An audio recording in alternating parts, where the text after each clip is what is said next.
né? Isso se eu estiver olhando para fora. Se eu tivesse, esse cliente foi interno, nós podemos pensar o seguinte: o que está tirando o sono dele? O que está impedindo ele de atingir o objetivo dele ou de atender melhor o cliente final dele? Porque, afinal de contas, nós fazemos parte aí de um ecossistema. Então, um desafio é como é que eu coloco o cliente no centro das decisões. O segundo aspecto, que eu não necessariamente vou depender de ouvir o cliente, as situações que nós já sabemos, que a gente pode abordar e trazer para a discussão é como é que eu melhoro a eficiência da operação. E por que melhorar a eficiência é tão importante? Porque a concorrência, se ela já está hoje desafiadora, ela será ainda mais desafiadora. Nós vamos ter muito mais concorrentes, o mercado tende a ser mais fragmentado. Na nossa interação com o varejo, nós já constatamos, como uma visão geral, o varejista, por vezes, a loja física sendo visitado cada vez menos, com um ticket médio menor, porque as pessoas têm outras opções, elas têm as suas missões de compra, etc. E elas estão dividindo isso em diferentes canais, seja o e-commerce, seja a porta a porta, indo em lojas com formatos diferentes, compro uma parte na farmácia, na outra parte eu vou lá no atacado por autosserviço e por aí vai. E as pessoas querem o melhor serviço, né, a melhor oferta, a melhor entrega pelo menor preço, independente do canal. E tem gente pensando em fazer isso. Então, o nosso desafio é justamente conseguir fazer essa oferta, que passa por aumentar a eficiência operacional para reduzir custos e ser mais competitivo. Então, nós precisamos fazer a coisa certa, porque por vezes a gente é eficiente fazendo a coisa errada, e isso faço direitinho, cumpro tudo, mas não é aquilo que vai atender o cliente. E, por outro lado, eu posso estar fazendo a coisa certa, mas fazendo da maneira errada. Então, eu preciso fazer também do jeito certo. Essas duas combinações são essenciais aí para nós. Então, inovar nesse contexto, que é o mais importante, não é necessariamente fazer algo disruptivo, genial, extraordinário, mas precisa ser obrigatoriamente algo que vai resolver um problema do cliente, vai trazer uma eficiência operacional para a empresa. Isto sim são aspectos críticos. E aí a gente vai para os dois extremos que normalmente a gente se depara no mercado.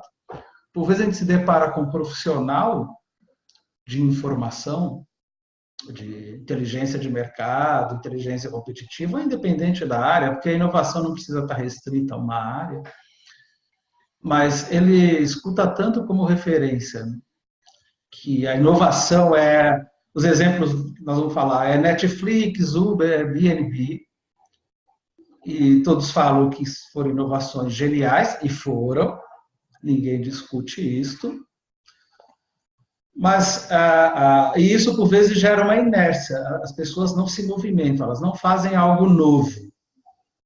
Então, porque elas ficam esperando a ideia genial e elas não melhoram a operação do negócio. O que é importante refletir? Quando a gente fala em Netflix, Uber, Airbnb, vamos recuperar alguns conceitos. A Netflix era alguém que tinha que ir numa loja, alugar um pouco mais atrás, um pouco de história, né?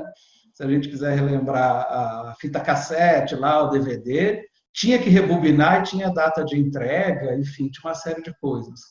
A Netflix surgiu eliminando várias dessas atividades. O que ela fez na prática? Ela reduziu o esforço do cliente. E, claro, essa plataforma foi se desenvolvendo, avançando, hoje é online, on demand, a gente assiste ali e faz tudo. O Uber gerou a conveniência da gente não precisar ir para a rua para fazer isso e reduzir o custo, é exemplo da Netflix. O Airbnb, se a gente só recordando um pouco, né, a maioria já sabe, mas nós estamos falando em colchão diário e café da manhã. Ou seja, tinha dois caras, eles estavam dentro de uma casa grande, só os dois, sem grana, e ao mesmo tempo eles precisavam fazer grana. E sabiam que ia ter um congresso na cidade. E eles decidiram ter uma ideia, uma sacada genial de falar o seguinte: vamos anunciar que aqui tem colchão para eles dormir, colchão diário e vai ter café da manhã. E aí nasceu a Airbnb. Então, de novo, resolvendo os problemas dos clientes que queriam economizar de forma simples. Claro que isso foi sofisticando. A Netflix hoje tem algoritmos para ver o que nós gostamos, não gostamos, o que nós mais assistimos, etc. Então, esse é um caminho. Então, assim, é simples. Né? Tem ideias geniais, mas são coisas simples. E nós podemos fazer isso dentro das nossas organizações, melhorando a vida dos nossos clientes e reduzindo esforço. A gente também vê dentro das organizações, por vezes as empresas adotando ou comprando tecnologia por modismo, e aí a tecnologia vira um fim, porque todos os concorrentes compraram, a empresa simplesmente vai lá, uma pessoa que está lá dentro, com certeza um dos donos, um dos sócios, compram tecnologia, né, e levam para dentro da organização. Porque tem dois lados, tem o modismo e tem a vaidade. O concorrente está fazendo, alguém está fazendo, mas ninguém olhou para o lado da cultura, da prioridade, da real necessidade. Não integrou todas as pessoas dentro da organização, porque como é que a gente vai empoderar quem está atuando se a gente não envolve essas pessoas no processo de tomada de decisão? Então, esse é um desafio, eu tenho que envolver as pessoas neste processo de decisão, eu preciso empoderá-las. Empoderá-las é deixá-las que elas também coloquem as perspectivas delas antes da gente implementar algo. Isso é fundamental. Então, esses são alguns desafios. Eu preciso não ser impossível, não ir nem pelo modismo, nem pela vaidade, e, de fato, ouvir as pessoas. Muito bem, Cláudia. E aí, só para a gente trazer aqui exemplos brasileiros, né? Nós falamos muito da Amazon, mas até recentemente inaugurou em São Paulo a loja da Zait, que é uma loja sem fila, sem caixa. Aqui é o primeiro mercado inteligente da América Latina. Eles começaram operando no Espírito Santo, chegaram em São Paulo, tem planos aí bem agressivos, está aqui na zona sul de São Paulo, testando conceitos novos, usando inteligência artificial, etc., e dando total autonomia para os clientes. A gente vai disponibilizar esse material e aí tem um link, caso queiram também acessar este conteúdo. Muito bem. E outro exemplo também, quando a gente fala de inovação e que é simples, por exemplo, a Sephora, ou Sephora, como alguns falam, né? Ela colocou cestas na frente da loja, onde indica que se eu preciso de ajuda, eu escolho ali a cesta vermelha, assim, por favor, me ajuda, né? Se eu escolher a cesta preta, assim, não me aborde, deixa que eu faço tudo sozinho. Né? Estou confortável, não tenho dúvidas, porque esse é um incômodo que por vezes tem em loja, né? Quando tem muitos vendedores e ficam todos abordando a gente para poder comprar alguma coisa. Então o cliente vai definir se ele quer assistência ou não. Uma ideia simples, não requer alta tecnologia, mas é se colocar no lugar do cliente. Outro exemplo muito bom nesse sentido é do Nordestão, que identificou pessoas aí já com mais idade. No Brasil, a longevidade está crescendo e a população com mais de 70 anos tem aumentado bastante, que decidiu colocar uma lupa que é para facilitar que as pessoas leiam o rótulo. De novo, colocou o cliente no centro e decidiu. Isso é fundamental. E essa discussão, indo para o próximo slide, ela é importante diante do que os estrategistas norte-americanos chamaram do mundo VUCA. Nós aqui da inteligência, né, Cláudia, costumamos brincar que não é o mundo VUCA, é o MUVUCA, né? Porque a gente tem a VUCA como definida aqui pelos estrategistas aí militares dos Estados Unidos, mas nós ainda temos a nossa muvuca, que torna tudo mais difícil. Esse momento ele é muito, assim, muito volátil, são muitas mudanças, e a gente, por vezes, fica até... A gente não sabe nem a direção. Ele é incerto, a gente tem que fazer escolhas, não sabe como fazer essas escolhas. Ele é um mundo mais complexo, tem muitas possibilidades, ele está mais fragmentado, tem muito mais opiniões sendo colocadas, e opiniões, por vezes, ambíguas, antagônicas, e alguns até baseados na ciência. Cita a ciência ali como se fosse algo que tivesse bem fundamentado, mas na própria ciência vão ter ali armadilhas que nos confundem nessas escolhas, nessas decisões. Então, este é um ponto crítico. Esse VUCA surgiu depois do ataque lá de 11 de setembro, nos Estados Unidos, lá em 2001, e de lá para cá todos os estrategistas têm adotado o conceito do VUCA para poder discutir o seguinte: como é que nós lidamos com este cenário? Então, quanto mais a gente que está liderando iniciativas dentro das empresas, a gente pode trazer certeza para as pessoas. Como é que a gente traz certeza? Trabalhando um propósito, mostrando uma direção, inspirando as pessoas e colocando todo mundo na mesma direção.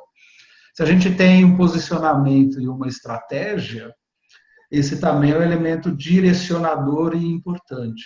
E se surge a ambiguidade, vai surgir, ela vai ficar ainda mais intensa, tem-se agilidade para conversar isso.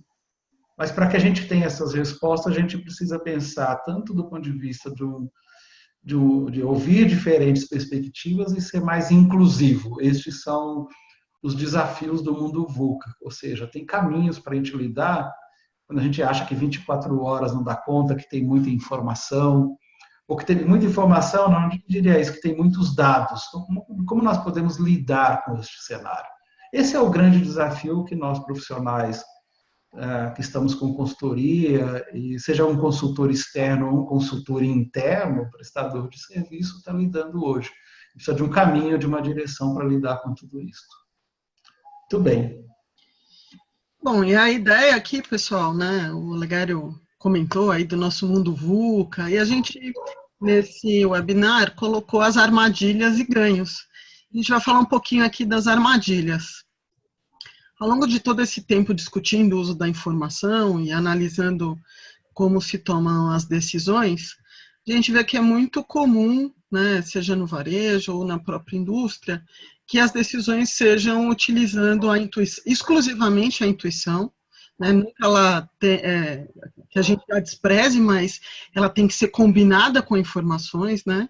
Então, usar só a intuição é uma armadilha, só a percepção, essa combinação de intuição e percepção, olhar muito para o que já deu certo, né? E aqui tem uma frase que a gente gosta muito, que é: o que nos trouxe até aqui não nos leva para o futuro, né? Então, essa é uma realidade que cada vez mais, nesse ambiente VUCA, a gente vai vivendo, né? Que a gente não tem garantia nenhuma de que se chegou até aqui deu certo, isso vai continuar dando.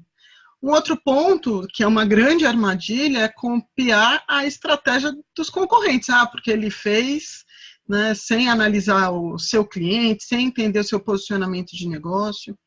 A gente falou um pouquinho do modismo, né? O Olegário abordou isso falando lá nos extremos da inovação. Por vaidade, é uma coisa top, todo mundo está colocando em prática, se eu não fizer eu vou ficar fora. Então entra a vaidade e os vieses, né? Que muitas vezes, puxado por um lado nosso, querendo mostrar algum tipo de informação, a gente acaba enviesando a tomada de decisão. Então, essas são algumas armadilhas que a gente começou a pontuar. E cada vez mais, nesse mundo VUCA, as empresas são orientadas por dados, e esse realmente é o grande, né, até a gente resgatou aqui uma capa da Economist de maio de 2017, então a gente já está falando de quase 2 anos dessa revista, que apontava que o recurso mais valioso do mundo não é mais o petróleo e passa a ser os dados, né? Nessa capa tem aqui referências do Google, do Facebook, da Amazon, enfim, esse mundo que a gente vive com essa série de dados que são capturados. E aí a gente usa também uma outra referência bastante importante, que sem informação somos apenas mais um com opinião, ou seja, cada vez mais as decisões precisam ser baseadas, né, nos dados, nas informações, nas análises, e esse é um ponto bastante importante que, olhando para todo esse cenário, a gente começou a discutir, então, por que a gente está fazendo esse webinar, né? Por que a gente tocou nesse tema de inovação? E aí, a área de inteligência assume um novo papel nesse cenário. E aqui a gente fez uma brincadeira, né? Ou seja, ela deixa de ser analógica para ser digital. O que essas figuras querem dizer, né?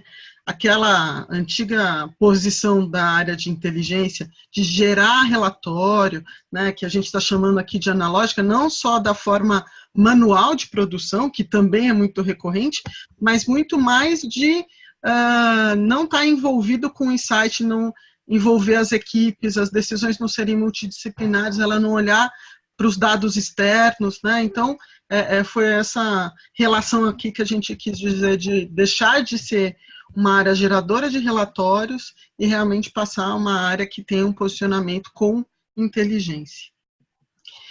E aí, falando de inteligência, aqui a gente tem alguns tipos, né? Os tipos diferentes de inteligência, a gente discutiu bastante essa conceituação internamente, a gente queria dividir ela um pouco aqui com vocês. A gente tem algumas camadas de inteligência. A primeira camada é a operacional. O que é uma inteligência operacional?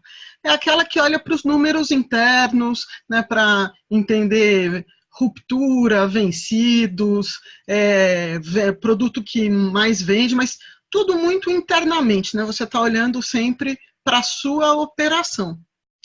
Um próximo passo, o que a gente chama de inteligência comercial, é quando você já começa a olhar dados externos, então seu share, por exemplo, produtos que mais vendem no mercado e comparar com rankings de vendas dos seus produtos. Para quê? Para você comercializar, né? Para você ganhar aí força na negociação. A gente está falando, essa inteligência comercial, ela tem um foco da informação ganhando força na negociação. Só que, cada vez mais, a gente vai falar disso também um pouco mais para frente, o shopper, entender o cliente é muito importante. E aí se adiciona essa informação, né, de entender o ambiente competitivo, entender seu shopper, e aí a gente dá um passo para a inteligência de mercado, né? Eu já tenho conhecimento de quem é meu cliente, eu tenho mais clareza de como é que é esse ambiente competitivo, até chegar no último estágio, que é a inteligência competitiva, onde sim, eu estou à frente, né? Eu tenho uma base analítica, eu entendo tantas tendências, eu conheço tanto meu shopper, eu tenho um propósito, eu sou engajada com o meu cliente, que aí eu já tenho um posicionamento mais pioneiro, eu sou aberto a implementar inovações, e aí tocando no tema do nosso webinar, que é justamente inovação, né? Então seria essa última camada, e a camada mais completa, que é a inteligência competitiva. Bom, e aí, aqui a gente discute quais são os processos de transformação, né? E o primeiro no círculo, e não é à toa, são as pessoas, né? Toda a transformação, a gente toca em pessoas, né? Todas as questões de mudança começam pelas pessoas. Seja na liderança, que vai fazer um movimento para que isso aconteça, sejam nos colaboradores que precisam entender e se engajar nesse processo, nessa mudança. Bom, o segundo ponto são os processos, né? Os processos precisam estar definidos, claros, fluidos, estruturados, né? Porque não adianta você mobilizar todo mundo se apaixonar pela ideia da transformação, e aí no segundo passo, né, ninguém tem muita clareza dos processos, ou processos falhos que não caminham. Depois a tecnologia, que nós acreditamos que é um meio, né? A tecnologia, na verdade, ela dá fluidez para isso que a gente está falando, as mudanças das pessoas, essa questão dos processos, e a combinação desses três pilares, pessoas, processos e tecnologia, vai chegar aí na colaboração empresarial e vai mover realmente a empresa, o negócio, em direção ao futuro. Bom, e aí uma coisa que a gente vai aprofundar um pouco mais e aqui é uma figura, as empresas estão morrendo de sede num oceano de dados. né, a gente vê que cada vez mais dados são coletados, as empresas têm consciência da importância do uso da informação, ela começa a catalogar e receber todas as informações, mas, por outro lado, ela não sabe nem por onde começar a olhar esse mar de informações.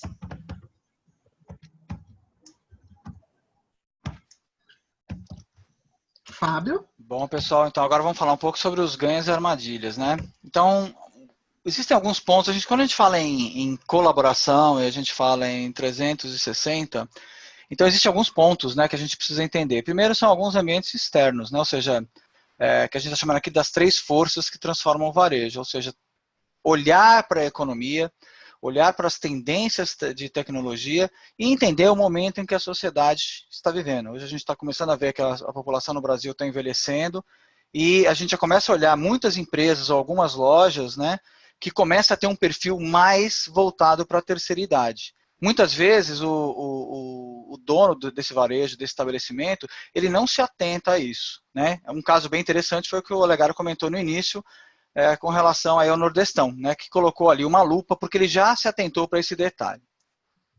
Depois disso, nós temos que olhar... Qual? Exatamente, conhecer a cultura e seus processos, né, porque eu posso tentar fazer uma mudança dentro da empresa e muitas vezes eu não respeito a cultura da minha empresa. Então, às vezes eu falo dessa questão de inovação, inovação, inovação, e eu tenho uma empresa que é extremamente tradicional, extremamente conservadora. Então, eu preciso buscar maneiras de fazer com que essa empresa conservadora passe a entender esse ambiente externo, então daí vem aquela coisa que a Cláudia explicou um pouco sobre as fontes de dados, e eu comece a mudar que o meu ambiente está mudando também. E isso é muito importante, né, para que eu comece a criar esse processo de mudança. Cláudia, pode passar mais um? E, por fim, o que agora a gente ouve falar muito, né, ou seja, eu preciso conhecer o meu cliente. E a gente ouve muito o pessoal dizer, mas eu conheço o meu cliente, né? E basta a gente perguntar, ok, você sabe quem são os seus 5, seus 10 maiores clientes dentro da sua rede ou dentro da loja? E muitas vezes a pessoa até pode tentar citar o gerente da loja, alguém pode falar assim, eu sei, é fulano, beltrano e ciclano. E quando a gente faz uma análise do CRM dele, né, de repente ele vê que são pessoas que ele mal conhece. Se ele passar na frente dele, ele não sabe quem é. Né? Qual mais um? Bom, e aí, onde é que estão essas fontes de informação? Né? Essas fontes de informação, elas são divididas no cupom de compras. Esse é uma informação extremamente importante, é muito comum a gente ver o seguinte, a maior parte das empresas de varejo acabam consolidando as suas informações de vendas, joga isso dentro do ERP, né, ou seja, por categoria, por loja, né,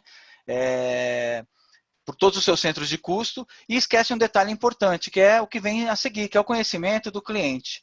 Quando eu olho o cupom, eu consigo ver o quê? O ato de compra. Eu entendo exatamente que tipo de produtos eu vendo, em que hora eu vendo e quando eu vendo determinados produtos. E se eu tiver isso associado ao conhecimento do cliente, né, ou seja, eu tiver por trás um processo, um CRM, onde eu junte isso e eu passe a entender que na minha loja, né, quem são as mulheres casadas com filhos, que horas elas costumam comprar, quanto elas representam do meu faturamento, isso faz uma grande diferença nas nossas estratégias de vendas. Né? Se eu começo a pegar essa fonte de informação e enriquecer ela, obviamente, com meus dados internos, né? Eu estou falando o quê? Estou falando de estoque, ruptura, eu estou falando de margem, né? E começar a associar isso com outras fontes de informação dos institutos de pesquisa, onde eu começo a entender esse ambiente interno, como a gente viu, como eu comentei anteriormente, e a gente passa a olhar o ambiente externo e para a gente poder se comparar, ou seja, na minha região, num determinado cluster de lojas que eu tenho, como eu me comparo com o mercado? Eu estou melhor ou eu estou pior? Né? Como é o meu ranking de vendas por fabricantes? Eu, juntamente com o mercado, eu posso ter um fabricante que está performando em 5º lugar no meu ranking e, de repente, no mercado ele está em 2º lugar. Essa é uma oportunidade. E o mesmo também eu posso fazer com essas análises através de categorias, de itens, onde eu busco essas oportunidades. E o mesmo também quando a gente fala de produtos, né? Que necessariamente eu posso estar mal ranqueado em relação ao mercado, ou eu posso, às vezes, nem estar trabalhando com determinada marca ou determinado produto. Então, esse insight acaba me mostrando oportunidades que podem alavancar o meu crescimento. A mesma coisa quando eu passo a olhar informações de associações, né, onde eu começo a olhar também os meus pares, né, e também, sempre que possível, está agregando a isso informações das mídias sociais. Ok? Bom, como a gente falou, é muito importante quando a gente fala em inovação, às vezes eu quero trazer uma ferramenta, né, que ela é a última moda, mas eu esqueço às vezes de alguma coisa muito básica, porque se eu não tiver a minha base de informações, né, com esses 5 Vs que a gente pegou essa informação, que são 5 Vs do Big Data, mas eu nem vou falar em Big Data, porque essas dimensões, elas valem para qualquer base de dados. Então, aquele exemplo que eu dei das empresas desprezarem a informação do cupom fiscal, né, e totalizar isso por categoria e por loja, né, eu tenho que pensar o quê? No volume. Todas as justificativas que a gente usa, mas ocupa muito espaço, demora muito para processar. Então, eu preciso pensar que se essa informação é valiosa, né, e ela vai me dar insights que vão direcionar toda a parte do meu sortimento, do funcionamento da loja, né, eu preciso considerar esse volume. Eu preciso considerar também a velocidade. De nada adianta eu ter uma informação boa e com muita informação para eu analisar, se eu não tiver velocidade. Se eu apertar um botão para gerar um relatório e ele ou não rodar, ou às vezes levar horas, ou ter que passar a madrugada rodando. Eu preciso ter informação em tempo. A variedade, que é um pouco do que a gente falou lá atrás, né, de todas aquelas fontes de informação, né? E essa variedade é importante que ela esteja integrada, né? Que isso é muito importante. Então não adianta nada eu falar de uma categoria que eu estou pegando de um instituto da Nielsen, da IQVIA, por exemplo, se essa informação não conversar com a minha informação interna, por exemplo, do meu cupom fiscal. Então eu preciso ter o meu cadastro de produtos bem definido, eu preciso ter a minha estrutura mercadológica bem definida para que eu possa usar e tirar o melhor potencial dessas informações. E a questão, obviamente, de valor, né? Ou seja, quanto de valor essa informação traz para a organização. Porque tudo que a gente fala na realidade é o quê? É resultado. Eu trabalho para o meu cliente, eu entendo o meu cliente, eu entendo o meu ambiente competitivo e eu tento extrair o melhor valor disso. Ok? Mais um, Cláudio? Bom, outro ponto importante é que essa tal da inovação, né? A gente falou um pouco sobre algumas questões da inovação, a gente falou um pouco sobre a cultura, né? E existem alguns pontos muito interessantes, né? Porque quando a gente pensa em inovar, a gente geralmente leva a cabeça, né? Ou seja, pro Leonardo da Vinci, né? Ou para um grande pintor, né? E pensa muito naquela questão da inspiração. Então, a boa novidade é que hoje nós temos ferramentas, né? A gente tem uma série de métodos que ajudam a gente no processo da inovação, né? E essa mudança, ela passa por sair daquele modelo antigo, onde eu tinha alguém que era o responsável pela criação, né, o responsável por definir novos produtos, definir novos processos. E eu tinha um processo longo de criação, de investimento, de teste, e muitas vezes, às vezes a gente gastava muito dinheiro, ou ainda gasta, né, em alguns casos, em criar algo novo para depois descobrir que aquilo não é aderente ou para as nossas áreas internas ou não é aderente ao nosso cliente. E isso acaba sendo subutilizado ou às vezes acaba não trazendo o resultado que a gente espera. Então, quando a gente fala em inovação, a gente está falando o quê? A gente está falando de sair desse modelo e ir para um modelo de cocriação. Então, a inovação ela não é mais responsabilidade de uma pessoa, de um grupo pequeno de pessoas. Quando eu quero inovar, eu tenho que usar o melhor que eu tenho na minha empresa.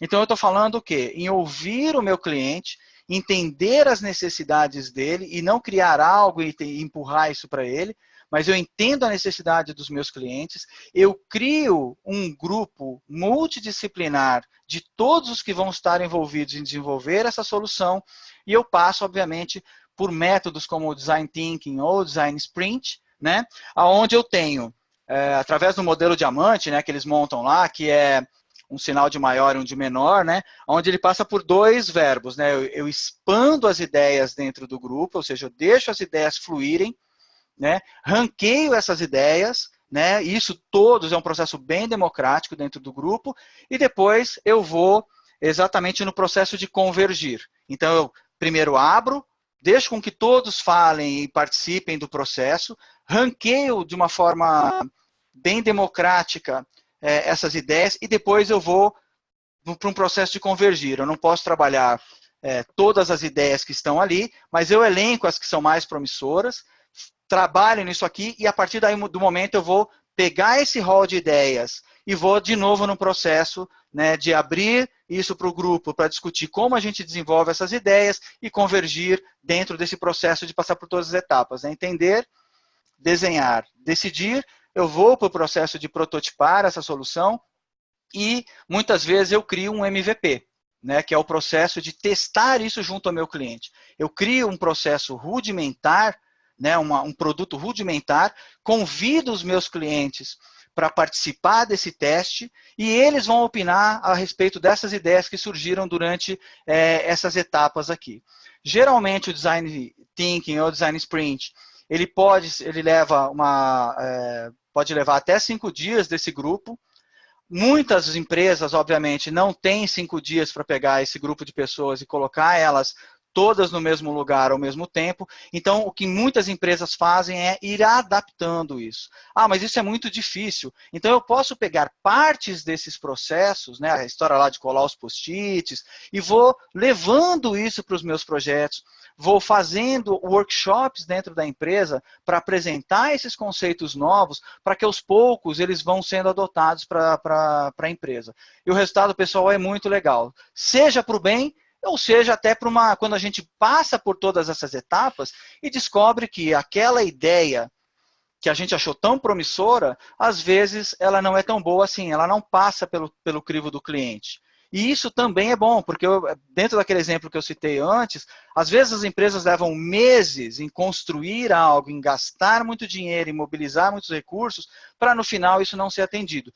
Dentro desse modelo, em questão de dias, eu consigo pegar uma ideia, desenvolver essa ideia com a participação de todos os envolvidos, fazer um teste e efetivamente saber se isso está sendo bem aceito ou não. E aquelas outras ideias que efetivamente eu fui, durante o meu processo de votação dos designs, né, eu vou tirando, não é necessariamente que eu vá jogar isso fora, isso pode fazer parte do produto final depois dessa etapa de prototipação e de testes.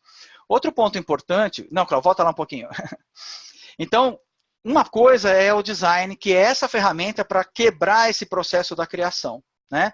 A outra questão é, legal, agora muitas vezes eu tenho boas ideias dentro da empresa, eu faço todo esse processo do Design Thinking ou do Design Sprint, e depois eu morro onde boa parte dos projetos morrem, que é na execução. Né? Então, na hora de eu executar, de eu criar esse projeto e de eu falar que eu vou levar X tempo para executar e que ao final eu vou ter o produto que eu idealizei, isso muitas vezes acaba sendo um processo muito moroso, onde no mundo aproximadamente somente 30% dos projetos terminam em tempo e dentro dos requisitos que eles foram pensados originalmente. Então, os métodos ágeis como Scrum, ou Lean, ou Kanban, eles ajudam exatamente a orientar essa questão do projeto, porque o projeto também deixa de ser algo de um gerente de projetos, de uma equipe que está, às vezes, dispersa com outras prioridades. Esses métodos ágeis ajudam a tornar esse processo mais coeso, mais participativo, e em vez de eu definir algo no início do meu projeto, como aqui no testar, aqui, eu defino um projeto aqui, e eu só vou ver isso pronto depois de meses, eu passo dentro desses métodos ágeis a criar pequenas entregas. Então, eu vou fazer um sistema, eu vou fazer um cadastro de clientes. Então, eu não vou esperar para ver esse cadastro de clientes ao final do projeto. Eu não vou esperar o meu cadastro de produto ficar pronto. Eu já termino isso daqui, já gero um MVP, já defino uma data para ele, já implemento esse processo para as pessoas irem usando e, à medida que elas tenham correções e ajustes para fazer, eu já vou fazendo isso ao longo do processo. Então, é um processo, como o próprio nome diz, é um processo mais ágil. Agora sim, Cláudio. Bom, outro ponto importante, né, ou seja, quando a gente fala de escolhas, né, e aí a gente já está falando de ferramentas, a gente está falando de métodos, de metodologias, muitas vezes isso é uma decisão muito difícil de ser tomada. Então, eu me apropriei aqui de uma ferramenta do BPI, né, do Business Process Improvement, que é uma ferramenta onde você coloca aqui as necessidades que eu tenho para um projeto, ou para a escolha de uma ferramenta, ou para a escolha de uma metodologia. Eu coloco aqui todos os pontos que são importantes para isso. Eu coloco quais são as soluções que eu estou pensando para avaliar, e a partir do momento onde eu crio uma coluna de importância, onde eu digo aqui qual é o peso que cada um desses critérios vai ter, e eu classifico para cada uma das soluções, se ela atende esse critério como alto, médio e baixo, né, eu preencho essa planilha com essa análise, e aqui, desse lado direito, ele vai me gerar um gráfico dizendo qual é a solução mais aderente aos meus requisitos de negócio. Isso aqui eu coloquei, obviamente, é um exemplo hipotético. Nós vamos pegar juntamente com esse webinar, a hora que a gente terminar aqui, a gente vai enviar para vocês essa apresentação, e eu vou enviar essa planilha. Isso aqui é um Excel, ele tem um help na primeira página, e depois ele tem exatamente para você criar os seus requisitos, as suas soluções e os seus pesos. Então, isso aqui serve para qualquer tipo de escolha que você tem que fazer. E aqui embaixo, obviamente, ele faz um resumo de cada um desses quesitos, falando qual é a nota que eles obtiveram ao final. Tá? Eu posso ordenar isso aqui para saber qual é da melhor para a pior solução, né? E posso também inserir quantos critérios eu julgar necessário, ou quantos concorrentes eu julgar necessário. Bom, pessoal, esse assim é o resumo, né? Era o que a gente queria passar como mensagem para vocês. A gente queria abrir agora esses últimos minutos aqui do webinar para perguntas e respostas. E então a gente fica aqui disponível para vocês, né, se vocês tiverem alguma dúvida, alguma colocação, algum tema que vocês queiram colocar aqui em debate com a gente. Ô, Fábio, eu queria te fazer uma provocação aí. Ah, lá vem você, né? Querer me pegar na curva. É claro, essa é a graça, né? Então, Mas, manda aí, Olegas. não, vamos pegar assim a chamada buzzword, né? Uma delas é que todo mundo fala em cientista de dados. Ah, sim, esse é outro tema, né? Junto com Big Data é a ciência de dados, né? Não, é o Big Data, então tudo é Big Data, tudo precisa ter um cientista de dados. E nós falamos de alguma forma aqui da importância da equipe multidisciplinar, né? A minha pergunta para você, né? E aí, quando a gente fala em cientista de dados, é uma equipe multidisciplinar? Então, quando a gente fala em inteligência artificial, a gente fala de Big Data, e a gente fala um pouco sobre essa questão do machine learning, né, do aprendizado de máquina,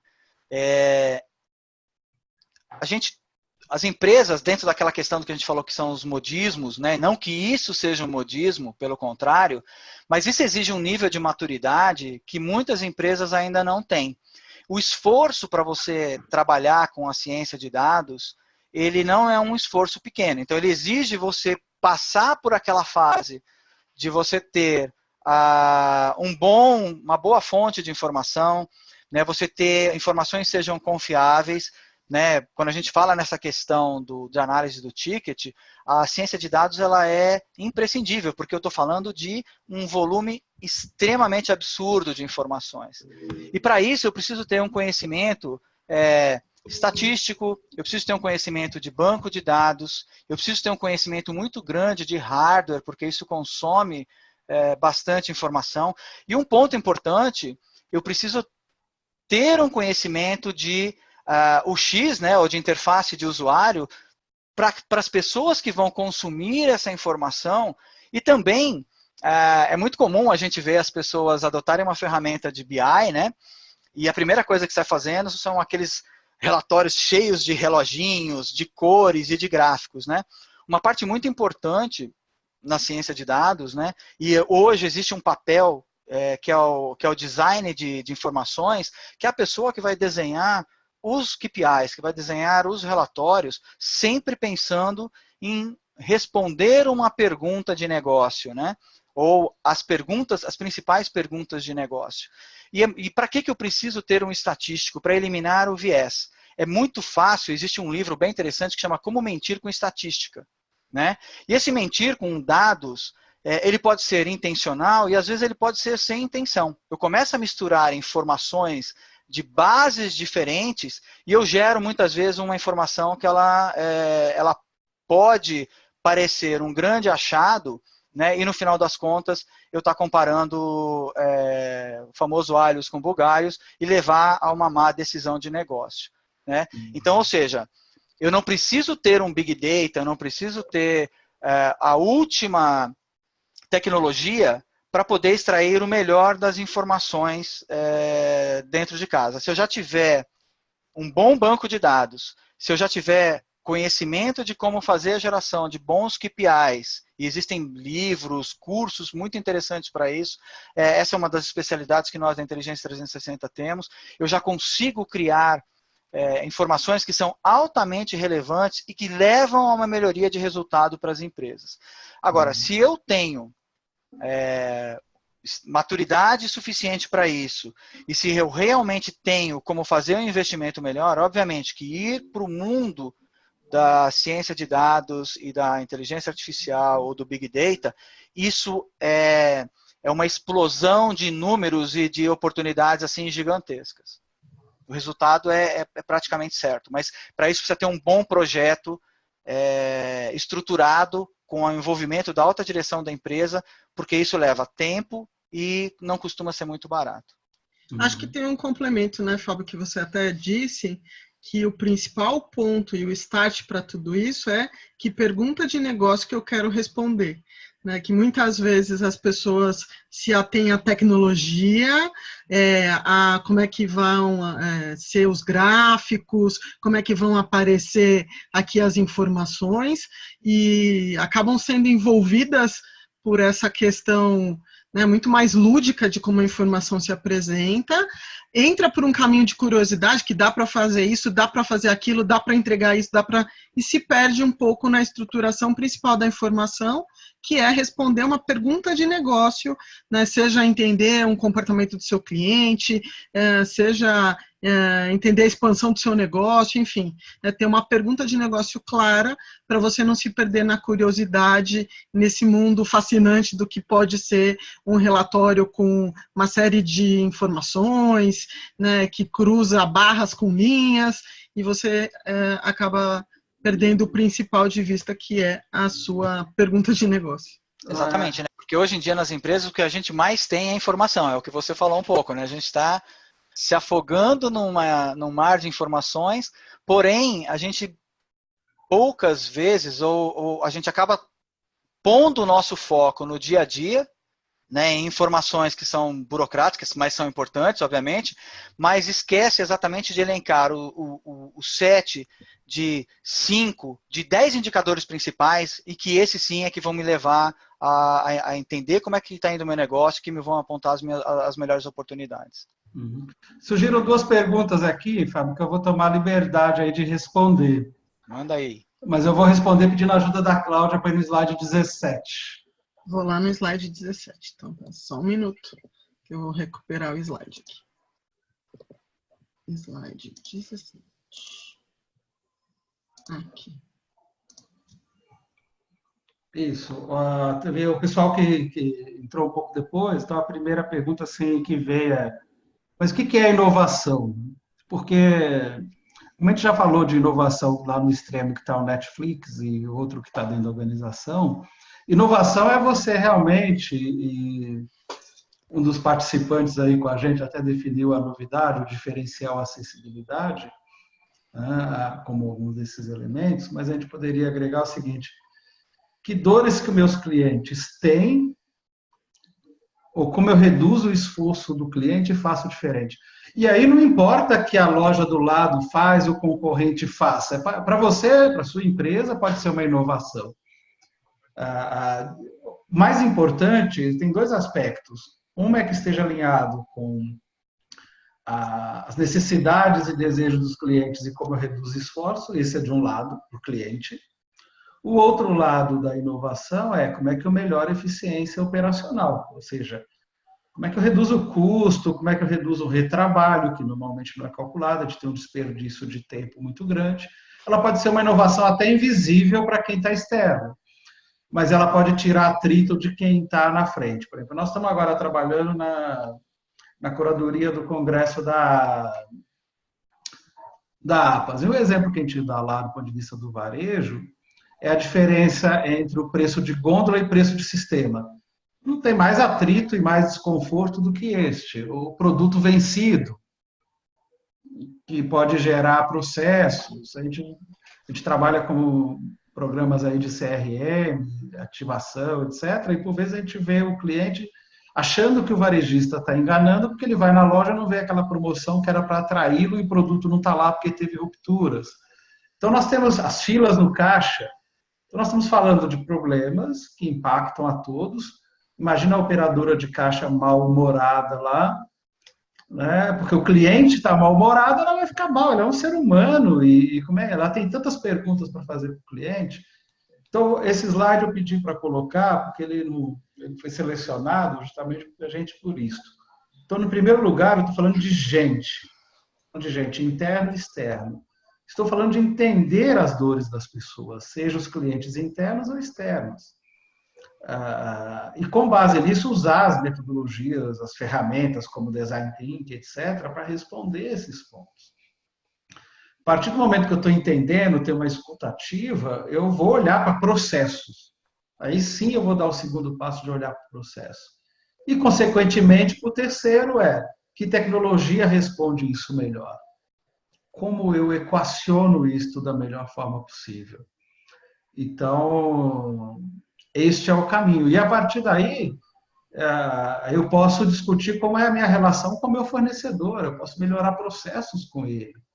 Mas vamos entender as dores dos dois lados e vamos trabalhar. E aí a gente tem aqui uma outra pergunta, né? Assim, o pequeno empreendedor consegue inovar, levando em conta que geralmente não dispõe de recursos financeiros para investir nessa análise de dados de mercado? Com certeza. Até o exemplo que eu uso, e alguns varejistas já praticaram, varejistas pequenos, independentes, que tem uma loja, por exemplo, que ele fala, mas eu não tenho dinheiro para comprar Nielsen, etc. Fala, você consegue mapear seus principais clientes? Eu consigo. Seu funcionário da sua loja sabe quem são? Sabe, eu estou aqui no balcão, meu escritório é praticamente na frente da loja.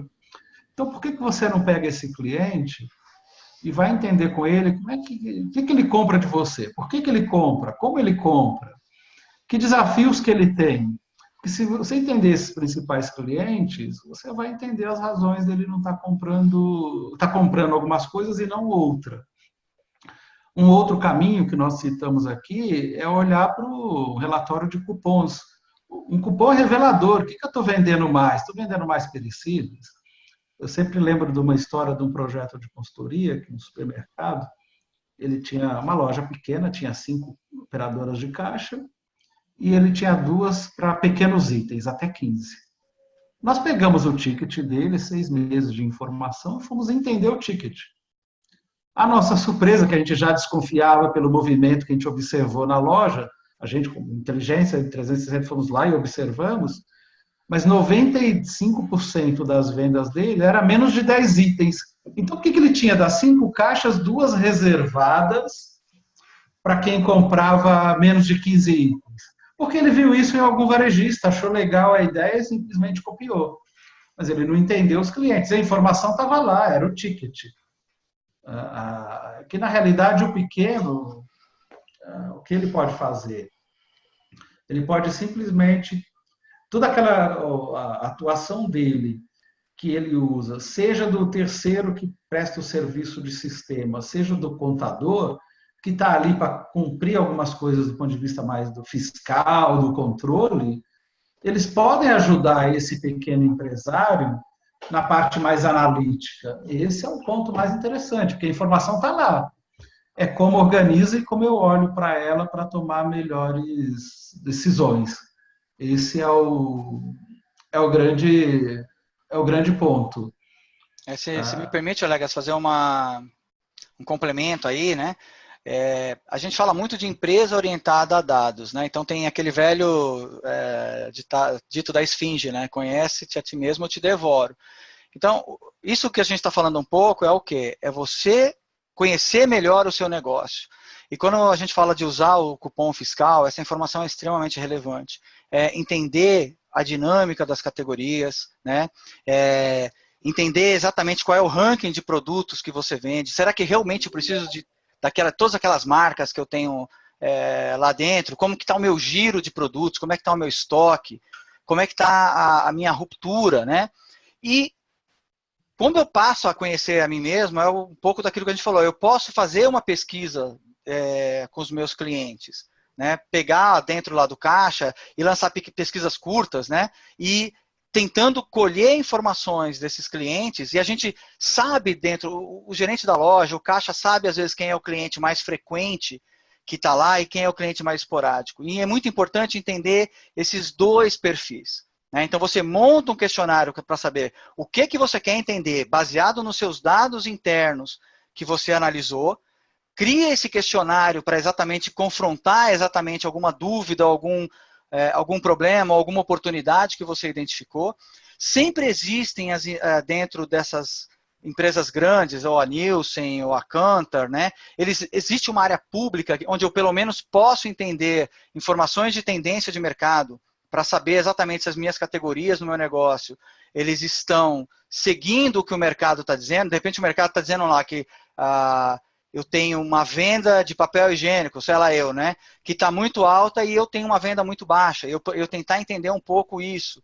E outra coisa também que é muito importante, que está bastante disponível para as empresas, são as startups. São empresas pequenas com ideias inovadoras e, obviamente, tem um oceano de startups aí, mas é muito simples você pegar dentro dessas empresas, pedir uma lista de clientes, pedir quais são os casos de sucesso, para, de repente, você poder trabalhar um pouco nesse sentido. Então, nessa linha, assim, quando pensa em inovação, para a gente concluir, não tomar mais o tempo de todos, né, assim, como é que a gente coloca as pessoas no centro, empodera a equipe, o cliente já está empoderado, mas empodera a equipe, ter uma escuta ativa para saber onde eu posso priorizar, e o outro lado, onde eu melhoro a eficiência da empresa. E melhorar a eficiência da empresa, nós estamos falando em melhorar processos, o como nós fazemos. Um diferencial das empresas que operam pela online, dessas empresas que estão inovando, elas são muito boas em processos. O processo não engessa, o processo agiliza.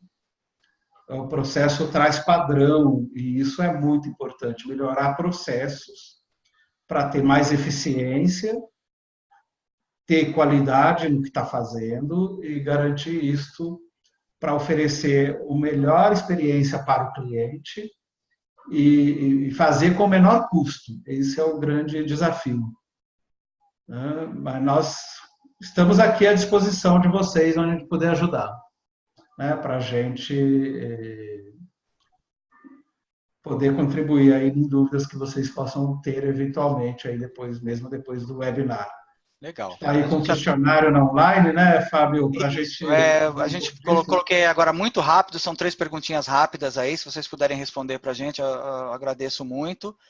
E a gente já está com o tempo aqui um pouco estourado, e assim, querer realmente agradecer aí a participação, as perguntas de vocês, e despedir aqui com um grande abraço para todos. Acho que vale dizer, né, que a gente vai disparar no e-mail das pessoas que participaram, então, um link para elas darem o download desse material. Esse material é resumido, mas o material que vai seguir, ele tem as definições do que é inovação, né, as definições lá dos 5 Vs dos dados, ele está mais completo, e que nosso portal também, que é www.in360.com.br, tem uma série de outros conteúdos que falam sobre informação, indicadores, enfim, né, acho que também é uma outra... Tem uma newsletter lá, né, que é legal o pessoal se inscrever também, porque a gente está sempre mandando aí temas voltados para isso de inovação e de inteligência competitiva. É isso aí. Muito bem. Pessoal, obrigado, valeu, obrigado por participarem. E sugestões são bem-vindas. É isso aí, pessoal. Muito obrigado. Um abraço a todos. Um abraço. Obrigada.